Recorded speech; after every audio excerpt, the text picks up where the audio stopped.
Dobar dan, ja sam arhitekta Svetlana Brkić. Danas govorimo o odabiru adekvatnih podova za domove ili poslovne prostore.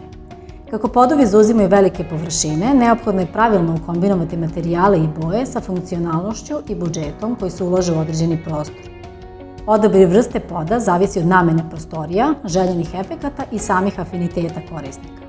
Kada je reč o keramici, poznato je njena najčešća upotreba u kuhinjama i kupatilima, prvenstveno zbog svoje dugotrajnosti i lakog održavanja u vlažnim uslovima.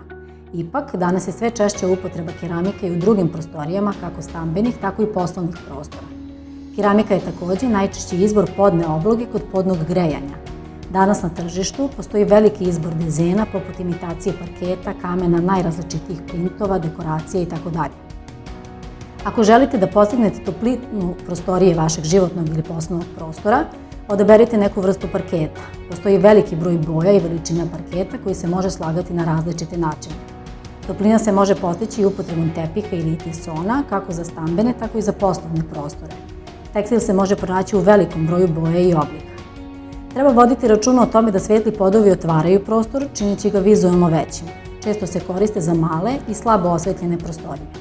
Sa druge strane, tamni podovi se najčešće koriste u velikim i dobro osvetljenim prostorijama. Stvaraju osjećaj topline, sigurnosti i stabilnosti. Mogućnosti su mnogobrojne, a pravilno uklapanje u interijersku celinu je ključ uspeha.